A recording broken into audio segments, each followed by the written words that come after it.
আসসালামু আলাইকুম, আশা করি সবাই ভালো আছেন। আজকে সন্ধ্যায় কি কি ইফতার করলাম।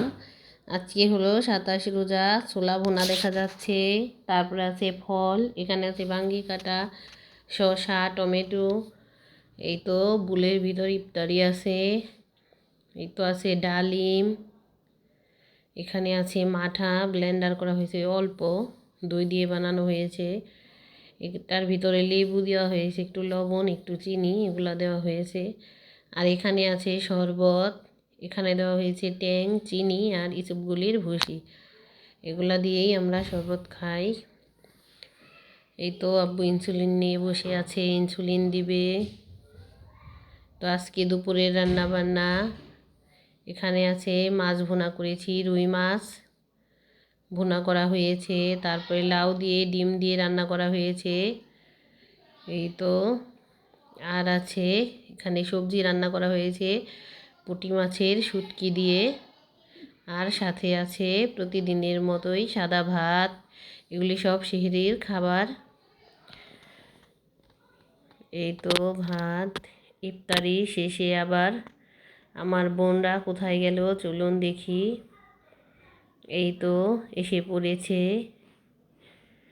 ওরা গিয়েছিল হালিম খেতে। এটা হলো আমার ভাগ্নি, এটা হলো আমার ভাগিনা। তো ছোটো বোনের ছেলে আর মেয়ে, এই দুইজন। আর এটা হলো মেজো বোনের মেয়ে। ওরা সবাই হালিম খেয়ে এসেছে, আর আমাদের জন্য কি নিয়ে এসেছে চলুন দেখি। এখানে আছে ফুচকা, এখানে চটপটি নিয়ে এসেছে। ফুচকা বের করে নিচ্ছে একটা বাটির ভিতরে আলাদা করে।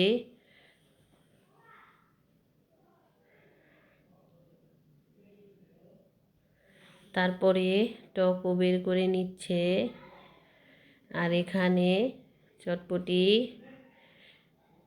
ঢালতেছে। টকটা আলাদা করার কারণ আমার ছেলে টক দিয়ে খাবে না, ওর পা কাটা, এর জন্য শুধু চটপটি খাবে, ওই টক খাবে না, ফুচকা দিয়ে খাবে।